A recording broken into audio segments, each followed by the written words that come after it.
Muy buenas tardes a todas y todos los invitados y también a todo el foro que nos está acompañando el día de hoy. Hoy vamos a discutir sobre la Suprema Corte y las determinaciones que tomó recientemente en materia de transparencia y de protección de datos personales, tanto en la controversia constitucional promovida por la Fiscalía General de la República como en la resolución que emitió respecto del recurso de seguridad nacional. Y pues tenemos a una serie de invitadas, a una invitada y a una serie de invitados muy especiales porque son de los mejores especialistas en el país para estos temas. Me permito presentar primero a Ricardo Salgado, quien es candidato a doctor por la Universidad Panamericana, es maestro en Derecho y licenciado por la Universidad de La Salle, y ha sido coordinador general en la Comisión Federal de Mejora Regulatoria, director general de Asuntos Jurídicos del IFAI, hoy el INAI, y también director general de Asuntos Contenciosos en la COFESE. También fue titular de la Unidad de Asuntos Jurídicos de la SEP y titular de la Autoridad Investigadora del IFT. En segundo lugar, tenemos como invitada a Ana Elena Fierro, quien es directora de Desarrollo Internacional de la Escuela de Ciencias Sociales y Gobierno del Instituto Tecnológico de Monterrey y doctora en Derecho por el Instituto de Investigaciones Jurídicas de la UNAM. Es maestra en Derecho por la Universidad de Georgia de Estados Unidos y maestra en Filosofía por parte de la Universidad de Anáhuac y licenciada en Derecho por el ITAM. También pertenece al Sistema Nacional de Investigadores, donde tiene un grado de SNI 1 y ha sido profesora del Derecho Constitucional y Derecho Administrativo y Mecanismos Alternativos de Solución de Controversias en instituciones como el CIDE y el ITAM. También tenemos como invitado al profesor Fernando Sosa Pastrana, quien actualmente es secretario de Estudio y Cuenta en la Suprema Corte de Justicia y profesor del CIDE en Derecho y de otras universidades de prestigio, y se especializa en Derecho Constitucional y ha tenido experiencia en las materias de protección de datos personales y de acceso a la información. Entonces, me permito ceder el uso de la palabra a nuestra invitada y a nuestros invitados, y quiero poner sobre la mesa este primer tema, que es la controversia constitucional de la Suprema Corte contra la Fiscalía General, perdón, del INAI contra la Fiscalía General de la República. Y para eso me gustaría que, por favor, Ricardo Salgado nos explicara sobre los antecedentes de las controversias constitucionales promovidas en contra del INAI y qué implicaciones genera que en esta controversia se haya considerado fundada eh, para, para todos los efectos que esto conlleva. Entonces, muchísimas gracias, doctor, y el micrófono es suyo. Muchísimas gracias, Diego. Pues muchas gracias a mis colegas que están aquí, a Ana Elena y a Fernando. La verdad es que creo que va a ser un excelente foro y una buena discusión que ya habíamos empezado antes de iniciar la transmisión. Mira, yo creo que es importante dejar en claro que se estuvo manejando hace algunas semanas el hecho de que esta controversia que fue resuelta por la Suprema Corte de Justicia de la Nación abría la puerta a una serie de controversias en contra de las resoluciones del INAI. Y creo que es importante decirlo. No es la primera ni será la última de las controversias que se interpongan en contra del INAI. Hay que recordar que la última reforma que convierte al instituto en un instituto y en un ente autónomo, en ese momento es cuando se abre la posibilidad de que se puedan interponer controversias entre dos entes autónomos. Entonces, viene aparejada con esa reforma. Déjenme ponerles nada más como antecedente que cuando el instituto era un descentralizado, tenía exclusivamente en la norma legal, no en una norma constitucional, la prohibición expresa de que las autoridades pudieran recurrir las resoluciones del INAI. Eso no quiso, o más bien no fue suficiente para que no se controvirtieran. Y yo en algún momento escribí un documento que decía la renuencia de las autoridades frente a las resoluciones del INAI. Pero afortunadamente todas quedaban en un amparo. Claro, intentaron otras vías, intentaron los amparos directos, los indirectos, los juicios de lesividad, hasta una controversia, intentó un descentralizado en su momento, pero todas terminaban en eso. Todas terminaban en nunca otorgar ninguna resolución favorable, salvo un precedente del Tribunal de Justicia Administrativa, que para mí fue gravísimo y fue un error tanto del instituto haber permitido que se hubiera dado la nulidad de esa resolución, pero es el único en la historia del descentralizado. Cuando viene esta reforma, hoy nos sorprendemos porque por primera vez la Corte, y aquí el doctor Fernando Sosa no nos dejará mentir, probablemente él tenga otro dato, pero es la primera controversia fundada y procedente, o procedente y fundada. Es decir, todas las demás que se habían empezado a interponer desde el 2017, del INEGI, del IFT, de la COFESE, en contra de las resoluciones del INAI, ninguna había sido fundada, pero todas habían sido procedentes. Entonces eso quiere decir que la Suprema Corte abrió la puerta de estas controversias desde ese momento. Es más, yo haciendo un recuento de varias de las controversias, encontré algunas del 2014, pero son de institutos locales de transparencia. Pero la primera que encontré de 2 entes autónomos fue una del INAI en contra de la COFESE. Entonces ahí también habría que platicarlo en algún momento, porque yo sí puedo y tú no puedes, entendiendo el hecho de que hay una prohibición expresa en la Constitución. Pero a partir de esta reforma tenemos al menos 2 de 2017, 4 del 18, 13 del 19, 10 del 20, 9 del 21 y 2 del 22 que tienen que ver con temas de resoluciones del INAI. Puede que me equivoque en algunos números, pero vean ustedes la cantidad de controversias interpuestas en contra de las resoluciones del INAI por esta vía que se ha encontrado. La mayoría de ellas, que son del INEGI en contra del INAI, todas han sido procedentes pero infundadas. Es decir, la vía está abierta, pero al final la Corte en pleno o en sala o ha sobreseído o en su caso ha determinado que no son fundadas, pero sí procedentes. Entonces yo creo que este es un tema toral, Diego, que yo creo que es importante que veamos, porque aunado al recurso de seguridad nacional, de revisión de seguridad nacional, que está plasmado expresamente en la Constitución, esta es una vía, y como lo decía el ministro Alcántara en la estenográfica de la controversia 325/2019, si este va a ser la vía, se van a convertir en los revisores absolutos de las resoluciones del INAI, en todas las materias, porque podemos discutirlo más adelante. Esta en lo concreto tenía que ver con los nombres de servidores públicos de la Fiscalía General de la República, y hay que ver hasta dónde eso era una facultad exclusiva y una invasión de esferas respecto de las resoluciones que les estoy diciendo en el caso del INEGI, del IFT o de la COFESE. Creo que este es un panorama muy, muy rápido, Diego, que nos puede servir para partir de ahí con los colegas que están aquí presentes. Realmente, y me gustaría que ya entráramos a platicar cuál ha sido el caso de la controversia constitucional que estamos trayendo a este programa, y para eso me gustaría cederle el uso de la palabra a Ana Elena para que nos platicara precisamente cuáles son las cuestiones que se discutieron en este caso y por qué surge y por qué se lleva una controversia constitucional por parte de la Fiscalía. Muchísimas gracias. Muchísimas gracias, Diego, y muchísimas gracias a IntelliJuris otra vez por armar estas discusiones tan interesantes. Gracias al doctor López Ayón por la invitación. Mira, pues vamos tantito para atrás. Lo primero que creo que hay que dejar claro, porque es uno de los temas que se toca durante esta discusión, es cuál es el objeto de una controversia constitucional.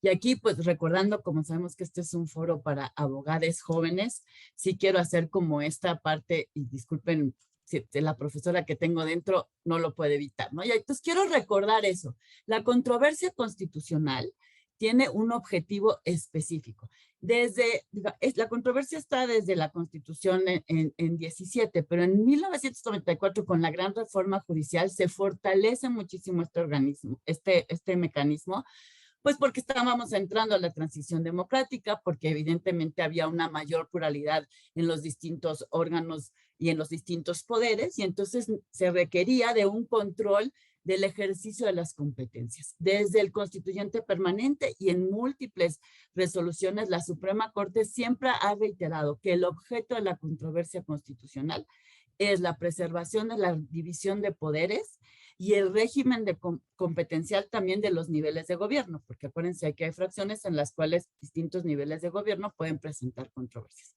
Luego, la controversia constitucional no sirve ni para defender derechos, ni para alegar el cumplimiento o no de obligaciones por parte de las autoridades. Y creo que por eso es que no es un artículo que sea contradictorio con el sexto que diga que son inatacables las resoluciones, porque tiene un objetivo distinto y es la defensa del régimen del régimen competencial. Perdón. La Corte ha definido y ha ido como acotando, ha hablado que se trata de actos concretos y definitivos que invaden la esfera de competencia de otro órgano. Incluso ha hablado de la posibilidad de combatir vía la controversia omisiones, pero cuando son omisiones totales, ahí por ejemplo eran casos de no entrega de participaciones federales a municipios, y entonces ahí ha dicho, estás invadiendo su esfera, ese dinero se lo tienes que entregar, ¿no? Y incluso ha señalado que es posible combatir ciertas resoluciones jurisdiccionales, y aquí lo traigo a la mesa porque pues cada vez más los recursos de revisión del INAI parecen sentencias, y entonces creo que es relevante, salvo, dice, cuando se reclame una invasión de esferas de un organismo autónomo. Entonces creo que aquí es lo primero que quiero poner y me lleva a eso, ¿no? ¿Qué son los organismos autónomos? Y sobre todo por la discusión que introduce el ministro Pérez Dayán sobre si tenía legitimidad la Fiscalía para presentar la controversia constitucional. Actualmente el artículo 105 en la fracción, en el inciso K dice, la controversia la pueden presentar dos órganos constitucionales autónomos de una entidad federativa, entre uno de estos y el Poder Ejecutivo, Legislativo de la entidad, y luego la que nos compete, dos órganos constitucionales autónomos federales, o entre uno de estos y el Poder Ejecutivo o el Congreso de la Unión, ¿no? Aquí como que la pregunta sería si la Fiscalía es un órgano constitucional autónomo, y esto creo que es algo que se está debatiendo y que la Corte está por definir. Hay una jurisprudencia que ya no es tan nueva, en la que sí trataba la Corte de decir que si bien no hay un catálogo de qué son los órganos constitucionales autónomos, sí tenían que tener las siguientes características: estar establecidos y configurados directamente en la Constitución, mantener con los otros órganos del Estado relaciones de coordinación, contar con autonomía, independencia funcional y financiera, y atender funciones coyunturales del Estado que requieran ser eficazmente atendidas en beneficio de la sociedad. Esto es lo que había dicho la Corte. Digo, este es de 2000, creo que 8, o sea, ya no es tan nueva, pero creo que todavía tiene partes muy vigentes y creo que va a ser parte bien interesante de la discusión que tengamos nosotros. Entonces, bajo este esquema, parecería que la Fiscalía General, dado que está regulada en los artículos 20 y 21 constitucionales y cuenta con estas características, parecería tener legitimación activa, como la mayoría, de hecho, de los ministros así lo establecieron, ¿no? Cuando tú presentas, si se fijan, ¿quiénes son los sujetos de la controversia? Entonces, son los órganos constitucionales autónomos como tales. Si tú lees el artículo 6, cuando habla de las definitivas e inatacables, se refiere a sujetos obligados. Y yo sé, y estos matices creo que importan, porque si tú estás hablando de sujetos obligados, estás hablando del cumplimiento de sus obligaciones y no de sus competencias. Y creo que, digo, es más fácil decirlo en abstracto que cuando vemos los casos concretos, pero creo que vale la pena tenerlo en mente por los contenidos de la resolución. ¿Qué pasó en este caso concreto? Y me voy aquí a referir justamente a cómo lo plantea el ministro Lainez, que es el ponente en este caso. Una persona hace una solicitud de acceso y básicamente pide los nombres y los cargos de diversas subprocuradurías de la Fiscalía General de la República, la de Control Regional, la de Delitos Federales, la de Derechos Humanos y la CEIDO. Y solicita los nombres tanto de la gente que pertenece al servicio profesional, es decir, la que hace el trabajo sustantivo, y esta distinción la hace el ministro Lainez, aunque a los otros ministros luego no les parece tan pertinente, que son los peritos, los agentes del Ministerio Público y la Policía Ministerial. Y también de los que hacen la cuestión administrativa. La Fiscalía desde el principio entrega los datos de las personas de la parte administrativa, del personal administrativo, pero niega los del servicio profesional diciendo, y esto es lo que viene a alegar a la controversia, y por eso pareciera que sí hay el fundamento de decir que hay una invasión de esferas, señalando que si ella entrega estos nombres y estos cargos, esto puede generar una intromisión en el ejercicio de sus facultades, porque se puede hacer un análisis de cuáles son sus capacidades de investigación y cuáles son sus perfiles de investigación y cómo los tiene distribuidos en el país. Y este es un argumento que, de acuerdo con el ministro Lainez, sí es un asunto de constitucionalidad, porque sí, digamos, lo que señala es que revelar la información comprometería la tarea de investigación y persecución de los delitos federales y, por tanto, afectaría las atribuciones competenciales que los artículos 21 y 102 de la Constitución prevén en favor del Ministerio Público de la Federación. Es por la razón por la cual se considera que es no solamente procedente, sino a partir de una serie de pruebas y que trae la Fiscalía, entre ellos una cuestión que llaman la teoría del mosaico, que es esta capacidad de conjuntar información que está desagregada en distintas bases de datos, incluyendo los nombramientos y los perfiles de estos ministerios públicos, los cargos y dónde están distribuidos en el territorio nacional, que esto sí estaba impidiendo el funcionamiento adecuado de la Fiscalía, o podría intervenir en esto y en la organización de la Fiscalía, y por ello considera la Fiscalía que esto, digamos, tiene una injerencia en sus competencias. En algún momento señala que incluso puede comprobar que con la información que le están pidiendo, más la información que ya existe pública en Internet, podría incluso tener, digamos, que represente incluso el 73% de las fuerzas que tiene distribuida en el país, y que ingerir en esto invade sus competencias. Entonces, básicamente, digamos, ahorita me quiero quedar aquí. Estos son los hechos y esta es la razón por la cual la mayoría, en principio, considera que es procedente la controversia constitucional, porque si bien se trata de una resolución en un recurso de revisión, sí hay argumentos para tratar de dilucidar si hay una invasión en el ámbito de competencias de la Fiscalía. Muchísimas gracias por esta aclaración de qué significa utilizar este recurso de control constitucional, que es la controversia, y en la vertiente en la que funciona, ¿no? Que es precisamente para delimitar los ámbitos competenciales de las autoridades.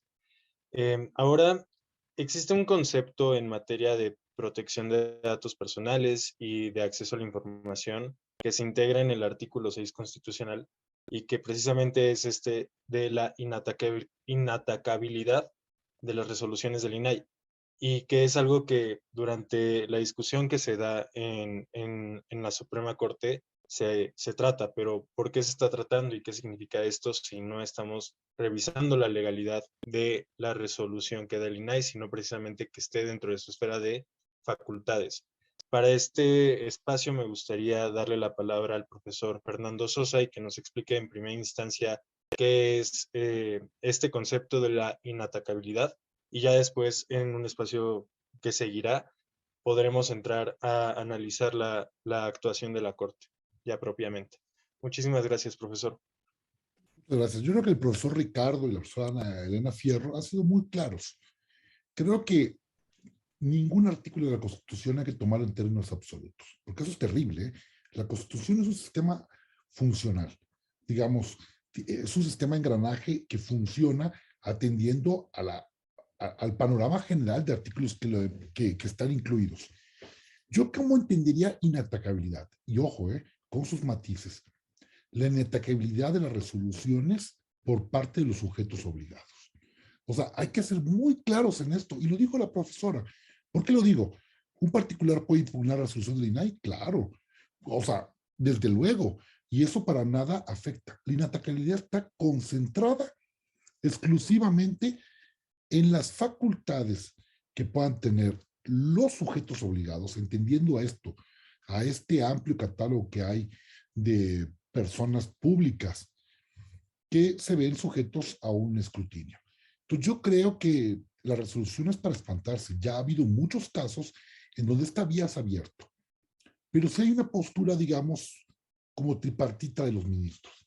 Una primera postura en donde consideran que la inatacabilidad es un mandato absoluto y que permea a cualquier tipo de control. Entre estas posturas encontramos al ministro Saldívar, a la ministra Piña y a la ministra Yasmín Esquivel. De hecho, en la primera controversia forman un voto particular en donde ellos consideran que esta inatacabilidad se debe comprender como una excepción a toda la Constitución. Tenemos otra postura donde empezó el ministro Gutiérrez Ortiz Mena, si no me equivoco, me puede corregir don Ricardo Salgado, que fueron los primeros precedentes que se dan, creo que en el IFETEL, INEGI, y donde se anuncia que esta procedencia se ve cuando existe una afectación competencial, que esa es la razón de una controversia. Mantiene el ámbito de competencias dentro de un ecosistema federal. Y también en esta misma postura, excepcionalmente, el ministro González considera que solo excepcionalmente se puede, así lo digo, analizar esto. O sea, que no puede ser una regla general, es una regla excepcional que nos obligaría a la Corte a analizar que exista una clara afectación de invasiones competenciales.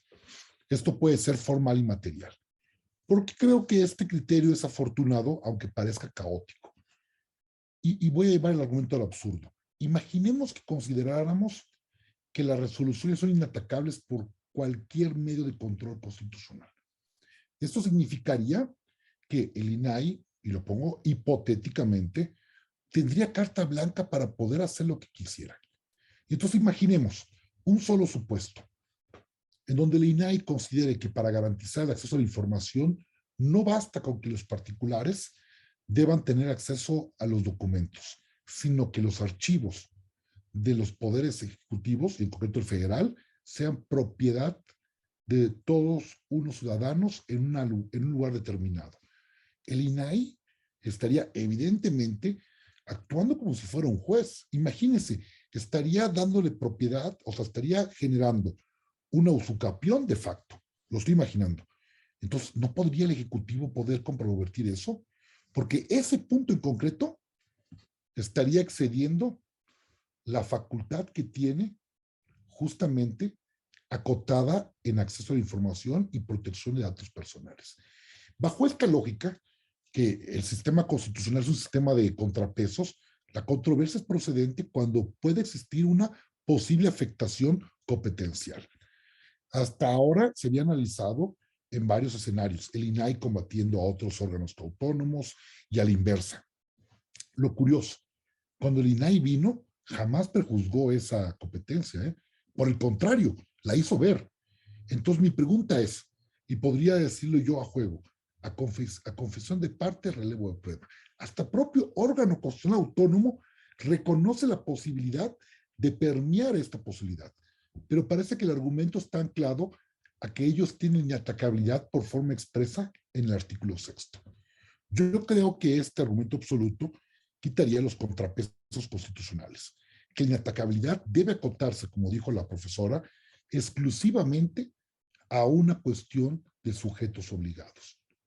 Es decir, para que no se creen incentivos perversos, que no se creen restricciones procesales que hagan menos efectiva y menos expedita el acceso a la información o la salvaguarda de los datos personales. A eso se refiere, yo creo. Y ahí creo que la postura que el ministro Lainez acota es adecuada. Hay que entender esta atacabilidad sin comprender que hay un catálogo de órganos legítimos para poder comparecer. Y creo que hoy por hoy nadie dudaría que la Fiscalía General es un órgano constitucional autónomo y por lo tanto se encuentra dentro de este catálogo constitucional. Basta leer la reforma constitucional del 29 de febrero que cataloga a la Fiscalía General de la República como un órgano público autónomo, dotado de personalidad jurídica y patrimonio propio. Y recordemos que esto está vinculado con la reforma del 102, apartado A, que fue de enero, más o menos. Entonces yo creo que entonces no tendríamos ningún problema en analizar la legitimación de la Fiscalía. ¿Es algo novedoso? Como dijo don Ricardo, no. La vía está abierta. ¿Deberíamos considerar como una vía totalmente en todos los casos? Yo creo que no.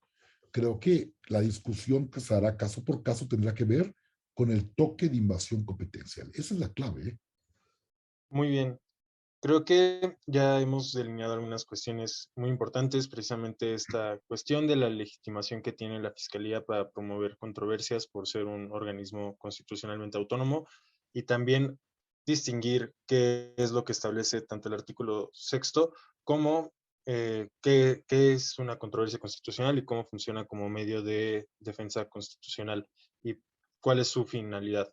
Entonces, creo que podemos hacer el cambio para poder entrar a analizar si precisamente existe un límite en este caso de análisis de la competencia propiamente o si la Corte en este ejercicio también consideró ciertos aspectos de fondo que son importantes en la resolución que da finalmente, ¿no? Y que todavía hace falta tener la sentencia propiamente, pero que ya entendimos cuál ha sido el sentido de la votación en la sesión pública del 12 de mayo. Entonces, me gustaría precisamente poder analizar si la Suprema Corte de Justicia en una controversia constitucional puede analizar este fondo de las resoluciones que da el INAI y cómo lo consideraron los ministros en este caso particular. Para esto me gustaría que tratáramos sobre las opiniones minoritarias que dieron los ministros y cómo consideraron improcedente esta controversia. Bueno, ya lo hemos platicado, nada más puntualizarlo. También a tratar la opinión que da el ministro Lainez respecto de cómo la controversia sirve para lo que es establecer las competencias y no resolver las cuestiones de fondo, y si en este caso, con esta procedencia, se resuelve o no el fondo del asunto. Entonces, para eso, primero cedo el micrófono a Ana Elena, después a Fernando Sosa y finalmente a Ricardo Salgado. Muchísimas gracias. Gracias. A ver, primero retomemos esta idea de que lo que dice el artículo 6, que la hace inatacable, la haría al INAI como que un órgano intocable. Y ahí, ojo, o sea, casi lo estarías aparejando a la Suprema Corte de Justicia, lo cual no es posible. Evidentemente que son atacables sus resoluciones, ya habíamos dicho vía el amparo. ¿Y por qué sí en la controversia constitucional? Y aquí creo que vale mucho la pena recordar lo que decía el artículo 105 con motivo justo de la reforma de 2013 de transparencia a 2014, cuando hace al Instituto Nacional de Acceso a la Información Nacional, ¿no? Y cuando lo hace UNOPA.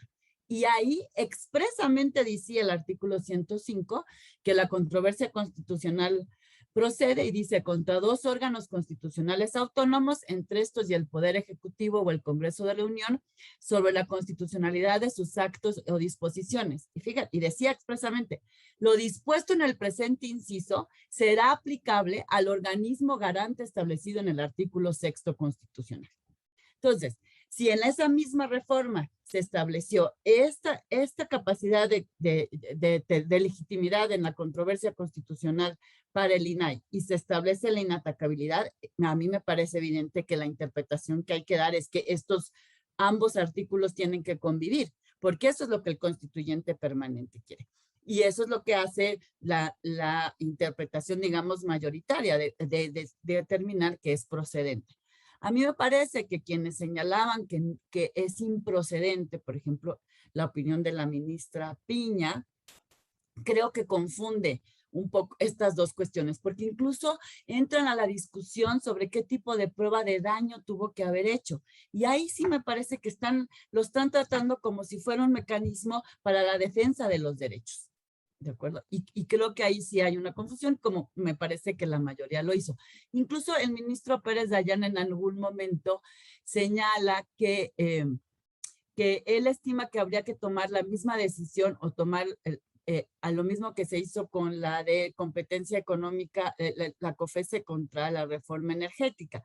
Y ahí lo que decía es es que se declaró improcedente porque no había argumentos que se dictaran respecto de la invasión en la esfera de competencias. Y creo que esa es la clave. Si hay un argumento en el cual se habla de la invasión de la esfera de competencias, la controversia constitucional procede. Si de lo que se está doliendo el que viene es como sujeto obligado a que la resolución del INAI la considera inválida por algo, porque no está de acuerdo en cómo valoró su prueba de daño, etcétera, ahí sí que es inatacable. Pero se trata de una cosa totalmente distinta.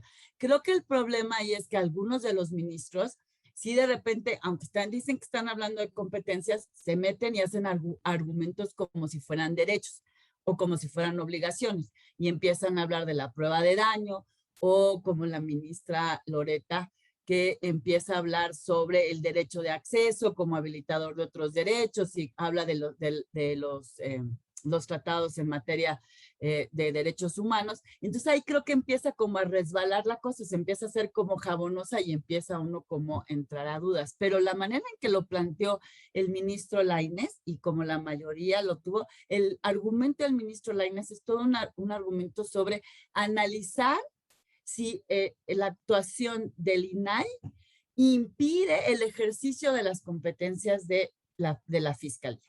Y en todo caso, había una discusión sobre si esta separación que hace el ministro Lainez de personal sustantivo que no debía de ser publicado y personal administrativo que sí podía ser publicado, porque de hecho la Fiscalía ya lo había publicado, si esta diferencia es válida o no.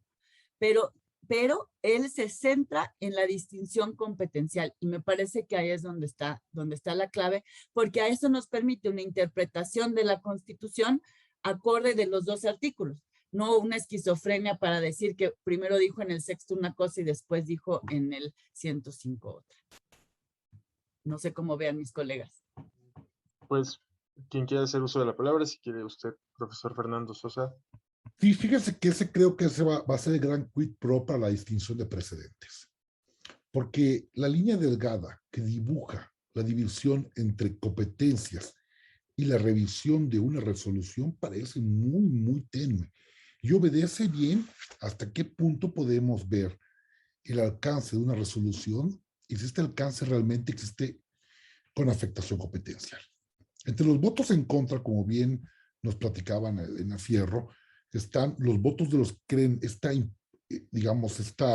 inatacabilidad de forma absoluta, y está el del ministro González Alcántara. Y justo el ministro González Alcántara dice, es que para mí no me queda claro qué invasión competencial está argumentando la Fiscalía. O sea, es decir, no me queda claro, aunque el ministro Lainez hace una exacta expresión de la litis, aún así para mí, y dice el ministro González, pareciera que estamos analizando el alcance de la resolución impugnada. Es decir, para el ministro González dice, tendría que decirme exactamente qué función de las que le corresponden al INAI se está agrupando el INAI en perjuicio de la Fiscalía, como por ejemplo, que a través de sus resoluciones estuviera subsumiendo la función de investigación, o cómo esta resolución estaría impidiendo de facto el ejercicio de una facultad constitucional. O sea, ¿cómo bloquearía de plano esta función? No que la entorpecería o que la haría más complicada o que pudieran develar. Y por eso el ministro González dice, para mí, yo creo que no hay una afectación competencial clara de la Fiscalía. Y más allá de que podamos cuestionar o no la idoneidad de la resolución, para mí la controversia en este caso no se cumple el carácter excepcional que tiene. Es decir, una afectación competencial. Y creo que el gran trabajo de los precedentes va a ser delimitar un mecanismo para que se fije el criterio de cuándo distinguimos afectación competencial para evitar caer, digamos, en confundir la revisión de derechos. Y creo que esta es, digamos, como una postura alterna a las dos posturas que estamos presenciando en el Pleno. Y esto es muy importante, porque como bien decía la profesora Fierro, tenemos que comprender que esta inatacabilidad no es absoluta, pero que juega desde una idea con una perspectiva de controles de funciones. El INAI no es un órgano tutipotencial que pueda hacer todo a nombre de la transparencia. Tiene clara sus funciones y sus atribuciones. Y creo que esto ha sido objeto de discusión de otros órganos constitucionales y es parte de este engranaje de equilibrios de fuerzas en un sistema que hemos roto esta vieja idea de Montesquieu de tres poderes que cohabitan en un Estado. Un Estado contemporáneo tiene más funciones divididas en más órganos, atendiendo un órgano de especialización. Y entonces este es el equilibrio que se debe mantener en la división de funciones dentro de un Estado constitucional. Muchísimas gracias, profesor Ricardo Salgado. Muchas gracias, Diego. Pues como dicen mis colegas, y efectivamente retomando un poco lo que dice la doctora Ana Elena, hay que irnos hacia atrás a la reforma constitucional que crea este órgano constitucional autónomo en materia de transparencia y protección de datos. Y sin duda, toda la intención fue de incorporar un recurso de revisión en materia de seguridad nacional, pero toda la intención fue incorporar una controversia constitucional en contra de las resoluciones que pudieran invadir la esfera competencial, como lo dice la maestra y como lo dice el maestro. Esa fue la razón. Quien no se haya dado cuenta de esa reforma y que no haya querido ver que desde ese momento se abrió la posibilidad de atacar las resoluciones del INAI, tal cual se ha planteado en esta mesa, no las resoluciones tal cual por ser resoluciones, sino por una invasión de esferas, que los entes o los sujetos obligados lo estén llevando al extremo de toda resolución del INAI, como lo hace el INEGI, atacarla a ver cuál pasa y cuál no pasa, eso es distinto. Pero en este caso concreto, como lo dicen y como lo dice el ministro González Alcántara, esta línea muy delgada de la resolución del INAI tiene o no una invasión de esferas competenciales frente a las facultades expresas que tiene la Fiscalía General de la República. Yo les voy a poner un ejemplo concreto en donde hubo una invasión de esferas y donde la Corte se pronunció, y es lo que decía el maestro hace un momento. Cuando el INAI interpuso esta controversia en contra de la COFESE por el reglamento de transparencia que aprobó ese organismo constitucional autónomo, en donde sí había una invasión de esferas, porque quien debe de determinar los procedimientos en materia de transparencia y protección de datos es el INAI. Entonces, ahí era clara la invasión de esferas competenciales. A mí no me queda tan claro que en este caso concreto, como lo dice la maestra, formalmente lo estemos, o como lo dice también el maestro Fernando. Yo creo que ahí tenemos un problema y va a pasar lo que dice el ministro Alcántara también. Se va a convertir la Corte en el revisor de todas las resoluciones del INAI, porque hay que decirlo con toda su claridad. Este revuelo que hizo esta resolución al ser fundada, procedente y fundada, va a traer aparejada una cascada de controversias de muchos entes que no habían pensado en interponerlas. Insisto, los de cajón eran el INEGI, algunos del IFT, algunos de la COFESE en mucho menor cantidad, pero digamos el cliente frecuente de esa corte ha sido el INEGI. Y hoy la Fiscalía, veamos hasta dónde empieza a interponer otra serie de controversias en contra de las resoluciones del INAI y, como bien dice el maestro Fernando, los precedentes que permitan a la Corte delimitar efectivamente cuáles sí y cuáles no. Pero más allá de eso, volvemos al tema de fondo. Al momento en que tenemos un instrumento jurídico que puede permitir la defensa de los sujetos obligados, en ese momento se acaba la transparencia. Porque son procedimientos muy largos, muy complejos. El recurso de seguridad en materia de revisión de seguridad nacional, hay asuntos del 2015 o 16 que no se han resuelto al día de hoy. Las controversias igual. El problema va a ser qué va a suceder si viene una cascada de controversias. ¿Cómo se va a hacer esta prueba ex ante para saber si hay o no una violación a las competencias de estos sujetos obligados? Lo pongo sobre la mesa porque si hoy en día les dije rápidamente cuántas controversias había que tienen que ver más o menos con el tema del INAI, y al menos son 9 en el 2021 y van 2 en el 2022, imagínense después de esta resolución cuántas van a llegar. Entonces ahí lo ponemos sobre la mesa, colegas. Pues creo que podemos abrir otra ronda de comentarios y precisiones que quieran hacer la y los panelistas. Entonces, adelante, profesora Ana Elena.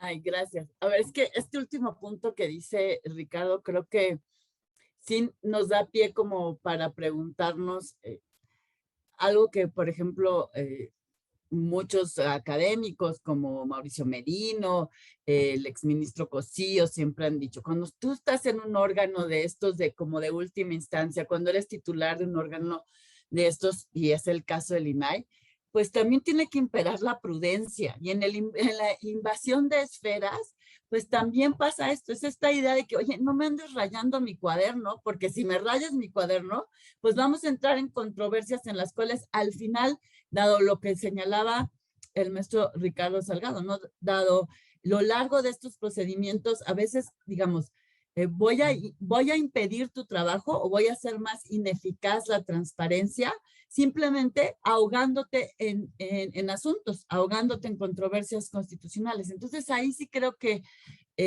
sí vale la pena como pensar esto, cómo argumentas tus resoluciones y cómo las defiendes en la controversia constitucional para que entonces pues no te caiga este aluvión de resoluciones, porque sí es cierto eso, ¿no? Siempre habían sido procedentes pero infundadas.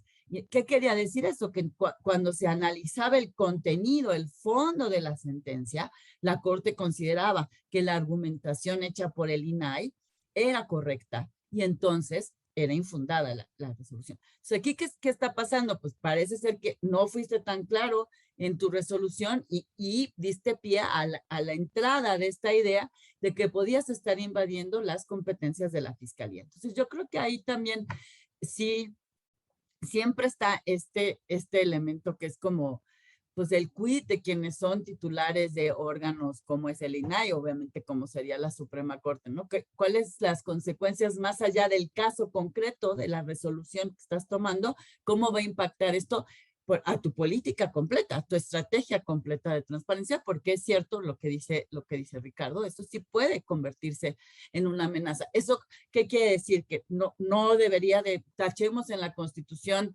que el INAI puede estar llevado a controversia constitucional. Por supuesto que no. Como decía Fernando, es un mecanismo de rendición de cuentas esencial en cualquier democracia y todos los órganos tienen que estar sujetos a frenos y contrapesos.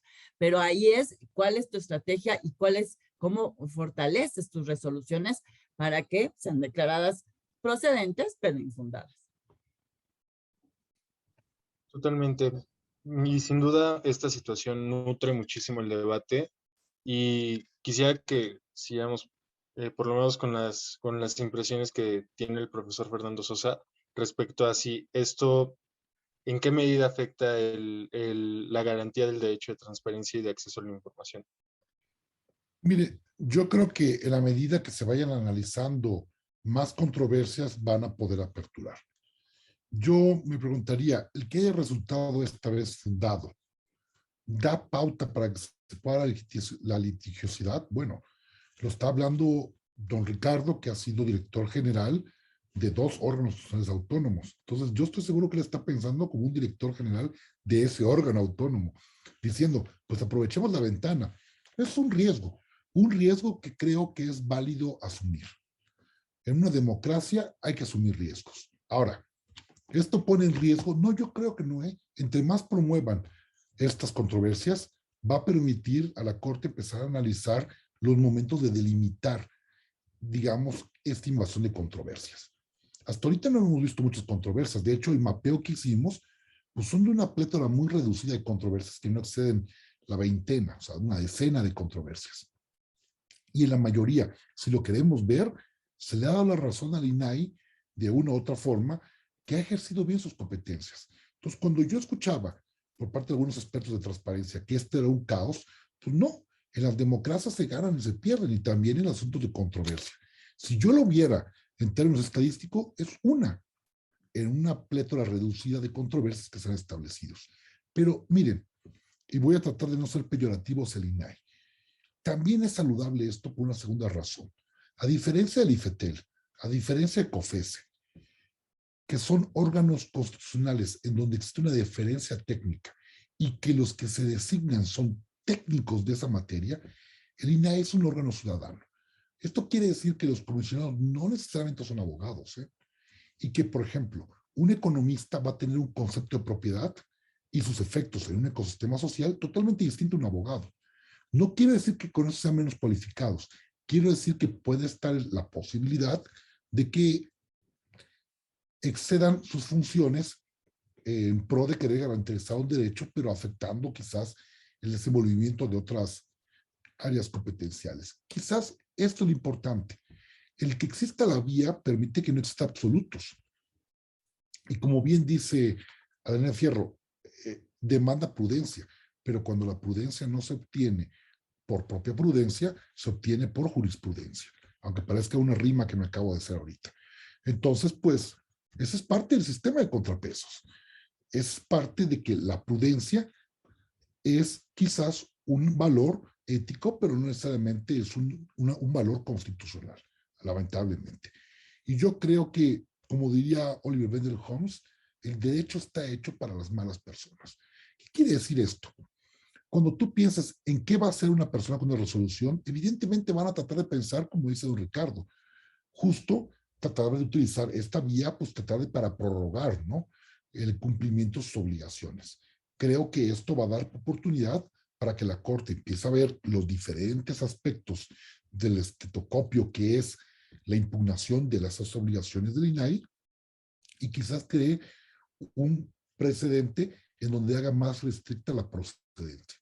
Pero aquí el problema es no que sean procedentes infundadas, porque entonces ya acabaste todo un proceso jurisdiccional que pudiera detener el acceso efectivo a una información, sino preguntarnos hasta qué punto valdría la pena decir que la procedencia se deseche de plano. Y esto se va a conseguir cuando empecemos a desdibujar una doctrina constitucional que, una vez superado que la inatacabilidad no es absoluta, entonces empezar a ver los contornos de cómo comprendemos esta inatacabilidad. Y aquí asumo la postura del ministro con el que trabajo, sea una excepción para evitar una litigiosidad, pero una excepción necesaria. Muy bien. Creo que podemos abrir un espacio de algunas preguntas que tenemos por parte de la audiencia. Una de ellas está dirigida a qué opinan respecto de... Perdón, ¿quiere decir algo? Qué rápido, nada más para cerrar aquí lo que decían los dos maestros que me precedieron. Completamente de acuerdo, y lo que dice el maestro es cierto. Como dice, a falta de prudencia, jurisprudencia. Me queda clarísimo que no podemos permitir que haya un exceso de funciones, y yo coincido con el maestro. Yo creo que un test mínimo de procedencia es lo ideal, que en su momento la Corte, a través de estos precedentes, decida qué es lo que tienes que tener mínimo para poder ir ante la Corte en este tipo de controversias. Y como lo dice el ministro, y yo coincido con él y con el maestro y con la maestra, por excepción y no por necesidad o porque se vuelve una costumbre. Y me encantó el tema de prudencia, jurisprudencia. Vía jurisprudencia, maestro, lo vamos a lograr, efectivamente. Gracias, Diego. Muchísimas gracias, maestro. Y quisiera que ahora tendremos las preguntas del foro. Una de ellas está dirigida a conocer su opinión respecto de las intenciones que ha manifestado el presidente de la República, Andrés Manuel López Obrador, de desaparecer el INAI e integrar las funciones respecto de transparencia a la Secretaría de la Función Pública. En este sentido, nos formulan algunas preguntas como: ¿el INAI es un instituto creado para combatir la corrupción y la corrupción se combate exclusivamente con transparencia? Yo, si quieres, rápidamente, únicamente tocaría el tema de si el INAI es un ente encargado exclusivamente para combatir la corrupción. Es un ente que fue creado en la transparencia, sin duda, y eso lo he sostenido en todos los foros, es uno de los pilares para combatir la corrupción. Y ha funcionado desde que fue su creación como un organismo descentralizado, y es una pieza clave, como muchas otras piezas clave, como la mejora regulatoria de la regulación económica, como el tema de educación, como otros temas que están dentro del proceso para poder tener un país con mejores índices de corrupción y con una corrupción más atajada. Yo sí creo que es parte del proceso y es un instrumento que se utiliza para combatir la corrupción. Recuerden, antes de que el INAI existiera, cómo se manejaban los recursos públicos, cómo se manejaban simplemente los viáticos de los servidores públicos. No había manera ni poder humano para tener acceso a eso. Hoy en día, desde que se creó en el 2003, tenemos acceso a información o que es de obligación de transparencia y la tenemos por mandato de ley, pero están las solicitudes de acceso que nos permiten ver no necesariamente todos los actos tienen que ser de corrupción, pero sí te permiten atajar a aquellos que probablemente pudieran serlo. Yo creo que en esa parte sí considero que el INAI es un instrumento o uno de los pilares para combatir la corrupción. Ahí déjame diferir un poquito de Ricardo. Yo creo que es un elemento necesario para combatir la corrupción, pero no es suficiente. O sea, conocer de actos de corrupción, conocer de desvíos es bien importante y sí coincido efectivamente de 2000 para acá, digamos que es cuando hacemos la transición democrática y generamos y fortalecemos estos órganos, conocemos mucho más, pero cuando solo conocemos y no se sanciona, hay una sensación de impunidad que es lo que hoy molesta mucho a nuestra población y de hecho sucede. Y creo que entonces es bien importante ahí decir que además de que la transparencia para la corrupción es como el primer paso, pero luego tienes que tener auditorías superiores independientes que revisen, órganos que corrijan sus errores, mecanismos efectivos de sanción de funcionarios públicos corruptos, etcétera. Hay todo un entramado de cosas que son lo que se generó cuando se pensó en 2015 en el Sistema Nacional Anticorrupción y que se está echando a andar y que ahora lo han parado muchísimo, lo han desvirtuado muchísimo, no le nombran, por ejemplo, no está completo el CPC del sistema, o sea, ahí hay muchas trabas, aunque la corrupción ha logrado avanzar, la transparencia ha logrado avanzar en materia de combatir la corrupción, faltan muchas cosas que hacer. Pero hay otra cosa más importante, la transparencia no solo es para combatir la corrupción, la transparencia es también un mecanismo de acceso a la participación ciudadana, es un mecanismo que fortalece la democracia. Uno no puede participar. El doctor Sergio López Ayllón tiene un estudio y un análisis de cómo surge el derecho de acceso a la información en nuestro país y marca cómo a los primeros que se les reconoce este derecho en la reforma del 77, me parece, política, es a los partidos políticos precisamente para poder contender en mecanismos de igualdad con el régimen en el gobierno. Entonces, ojo, la transparencia no solamente sirve para combatir corrupción, la transparencia es un mecanismo esencial en una democracia, para la participación ciudadana en la toma de decisiones públicas, por ejemplo, para el presupuesto participativo también. Entonces, creo que es mucho más complejo lo que se logra y por eso también hacer tanto hincapié en ¿qué debe ser una política nacional de transparencia? Porque tiene que abarcar todos estos elementos. A mí me da siempre inquietud cuando el INAI se vislumbra simplemente como casi un tribunal que revisa denegaciones de acceso a la información como este tipo de mecanismos exclusivos, porque pues como bien decía Fernando, ni siquiera son todos abogados.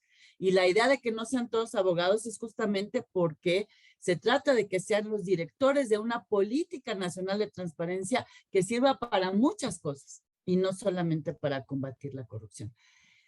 ¿Tiene que ser un árbitro autónomo e independiente? Pues ahí déjenme usar este término muy coloquial de que la mula no era arisca, pero la hicieron. En muchos países, efectivamente, los organismos de transparencia pertenecen al Poder Ejecutivo, pero en nuestro país, dada esta corrupción sistémica que todavía enfrentamos, los niveles de desconfianza tan importantes que existen, como muestra los índices de transparencia internacional y los distintos que miden nuestros niveles de corrupción, es que se generó en la transición democrática la idea de generar el INAI como órgano constitucional autónomo, pero no solamente el INAI, el INAI, el INE, COFESE y FETEL, empezando por el Banco de México. Es decir, este esquema y esta conformación que tenemos, la creamos justamente por el alto nivel de desconfianza que existía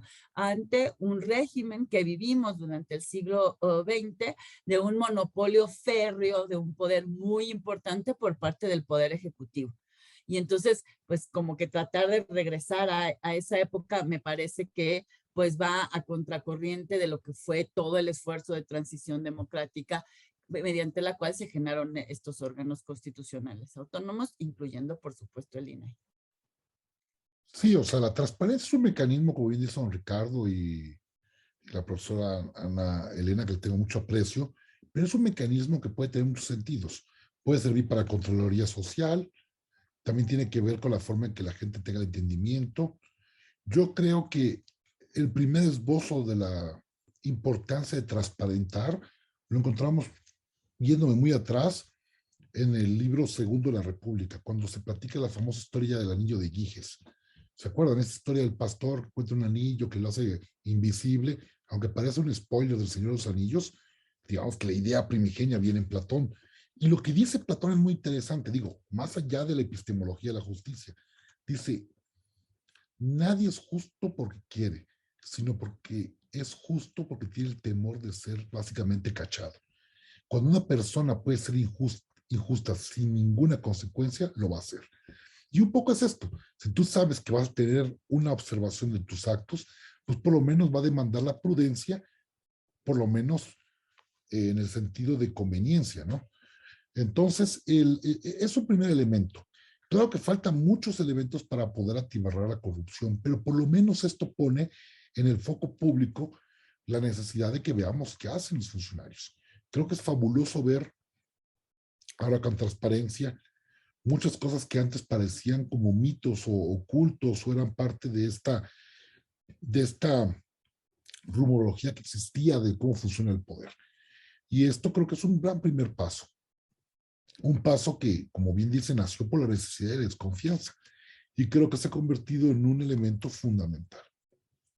Basta ver los recursos, basta ver la cantidad de solicitudes que se procesan, basta ver cómo se ha perfeccionado este tema, cómo algunos propugnan por una transparencia focalizada, una transparencia proactiva, y yo creo que es un primer paso. Ahora, tiene que haber consecuencias, pero eso es otra historia.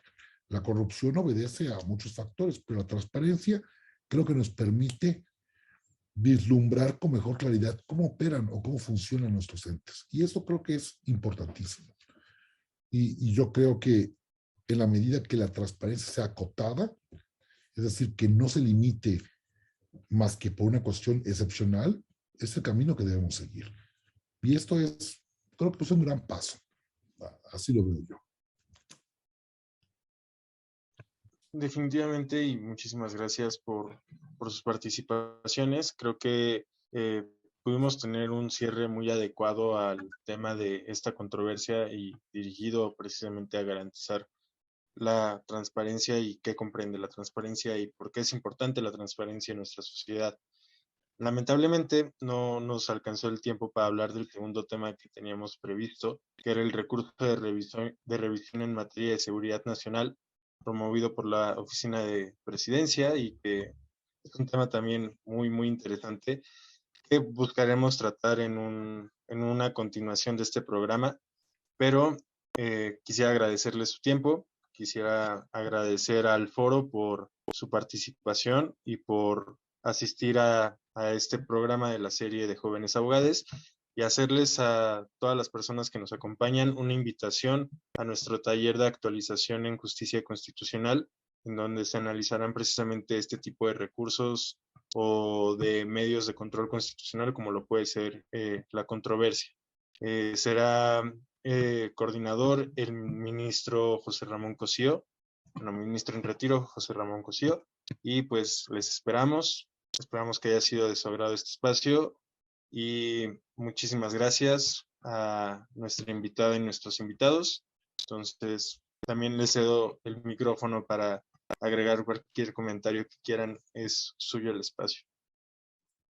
No, nada más, muchísimas gracias por la invitación. Por ahí veo que en el chat había una discusión sobre los nombramientos, ¿no? Sobre si los nombramientos garantizan la autonomía de estos órganos y creo que eso da, por supuesto, como para otra charla y si deben ser órganos técnicos o no. A mí me gusta cómo se nombran a los de COFESE y IFT, pero sé que a Ricardo no. Entonces, eso podría ser dar pie para otra discusión bien interesante y ojalá se tome en cuenta. De verdad, muchas gracias. Como siempre, un placer estar aquí en IntelliJuris. Bueno, pues yo de igual manera como la maestra les agradezco muchísimo. Hay muchos temas ahí a tratar. El tema de nombramientos, como dice la doctora, es interesante. Tenemos varios procesos de nombramientos de manera distinta y nunca encontramos cuál es el ideal, ¿no? Entonces yo creo que nos da para repetir, muchas gracias al doctor Ayón, muchas gracias a Interjuris y por supuesto a los dos maestros que me acompañaron, que son los que realmente expusieron la realidad de este tema en concreto. Gracias.